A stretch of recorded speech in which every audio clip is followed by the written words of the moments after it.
আমরা ভারতীয় জনতা পার্টির বিধায়করা সিদ্ধান্ত নিয়েছি যে আমরা আগামী সপ্তাহে একদিন নবান্ন, একদিন রাজভবন এবং একদিন স্বাস্থ্য ভবন যাব। শান্তিপূর্ণ উপায়ে সীমিত সংখ্যায় আমাদের যে ডিমান্ড, স্বাস্থ্যমন্ত্রী তথা মুখ্যমন্ত্রীর রেজিগনেশন, এই দাবিতে আমরা 3 জায়গায় যাব, এই সিদ্ধান্ত আমরা নিয়েছি। বুধবারই আরজিকর মেডিকেল কলেজে মহিলা চিকিৎসককে ধর্ষণ খুনের তদন্তে দিল্লি থেকে কলকাতায় এলো সিবিআই এর বিশেষ দল। দলে রয়েছেন মেডিকেল ও ফরেনসিক বিশেষজ্ঞরা। বুধবার সকালেই ধৃত সঞ্জয়কে সিবিআই এর হাতে তুলে দিয়েছে পুলিশ। এসএসকেএম এ স্বাস্থ্য পরীক্ষা করিয়ে নিয়ে যাওয়া হলো সিজিও কমপ্লেক্সে। সেই সঙ্গে তাদের হাতে তুলে দেওয়া হলো সাক্ষীদের বয়ান সংক্রান্ত নথি। এরই মাঝে ফের একবার মুখ্যমন্ত্রী মমতা বন্দ্যোপাধ্যায়কে তীব্র আক্রমণ করলেন রাজ্যের বিরোধী দলনেতা শুভেন্দু অধিকারী। মুখ্যমন্ত্রী ও তার সরকারের লজ্জা নেই, এমনটাই মন্তব্য তার। শুভেন্দু বলেন, আমরা ভারতীয় জনতা পার্টির বিধায়করা সিদ্ধান্ত নিয়েছি যে আমরা আগামী সপ্তাহে একদিন নবান্ন, একদিন রাজভবন এবং একদিন স্বাস্থ্য ভবন যাব।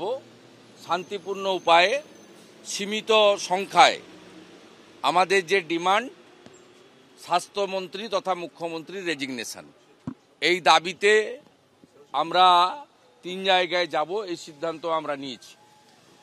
সাথে সাথে আমি অত্যন্ত পরিতাপের সঙ্গে লক্ষ্য করলাম যে এত ঘটনা ঘটছে আমাদের অত্যন্ত প্রিয় বোনকে নিয়ে,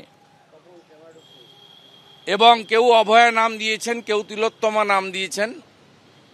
আমি আমার এই বোনটির জন্য আমরা সবাই দল, মত, বর্ণ, ধর্ম, সম্প্রদায়ের ঊর্ধ্বে উঠে ব্যথিত, এবং সবাই যারা কোনোদিন রাস্তায় নামেন না তারাও রাস্তায় নেমে প্রতিবাদ করছেন। আজকে গোটা রাজ্য জুড়ে, ভারতবর্ষের বিভিন্ন প্রান্তে চিকিৎসক, চিকিৎসা পরিষেবার সঙ্গে যুক্ত নার্স, স্বাস্থ্যকর্মীরা আজকে একদিনের প্রতীকী ধর্মঘটে গেছেন।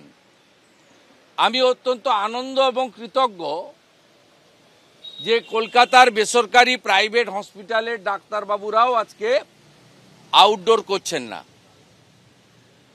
এর ফলে আমাদের যারা বাঁচিয়ে রেখেছেন কোভিডের পিরিয়ড বলুন, এমনি সুস্থ থাকার ক্ষেত্রে, সেই সম্মানীয় চিকিৎসক বা চিকিৎসক মণ্ডলী তারা আজকে এক পরিবারে এক সূত্রে গাঁথিত হয়েছেন। আমি রাজ্যের বিরোধী দলনেতা হিসেবে তাদের এই লড়াইকে কুর্নিশ করি, হ্যাটস অফ করি। আর এই মুখ্যমন্ত্রী এবং তার সরকারের লাজ, লজ্জা, শরম কিচ্ছু নেই। আজকে কন্যাশ্রী দিবস, কন্যাশ্রী দিবস নিশ্চয়ই ডেট চেঞ্জ করা যায় না, যেহেতু রাজ্য সরকার এটা কন্যাশ্রী চালুর পরে প্রত্যেক বছরই করেন। কিন্তু আজকে আমাদের বোনের জন্য উৎসবটা বন্ধ করতে পারতেন মুখ্যমন্ত্রী।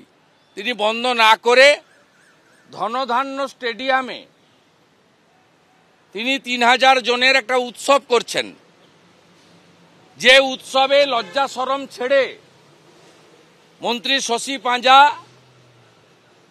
দপ্তরের আধিকারিক, রাজ্যের মহিলা কমিশনের চেয়ারপারসন সদস্যরাও হাজির হবেন।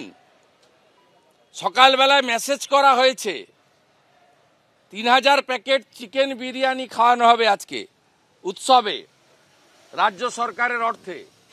ধনধান্যের ব্যাংকোয়েটে সরানো হয়েছে প্যাকেটটা ডিস্ট্রিবিউশন এবং প্যাকেট তৈরির কাজ। মেনু ঠিক করে দিয়েছেন মুখ্যমন্ত্রী, চিকেন বিরিয়ানি। ভাবুন কোন রাজ্যে আমরা বসবাস করছি।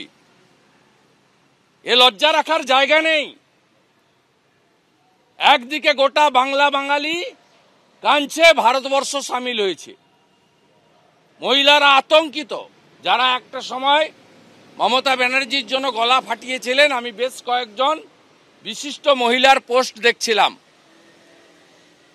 আজকেও একজন লেখিকার পোস্ট সকালবেলা আমাকে একজন পাঠালেন, আমি নাম আর বলতে চাই না, যিনি কিছুদিন আগেও বই মেলাতে মমতা ব্যানার্জির প্রশংসা করেছেন।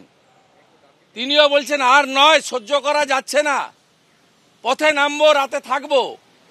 গতকাল খড়গপুর আইআইটির ছাত্রছাত্রীরা রাত কাটিয়েছে। আর মুখ্যমন্ত্রী 3000 প্যাকেট চিকেন বিরিয়ানির অর্ডার দিয়েছেন উৎসব করার জন্য। Same same same Mamata Banerjee.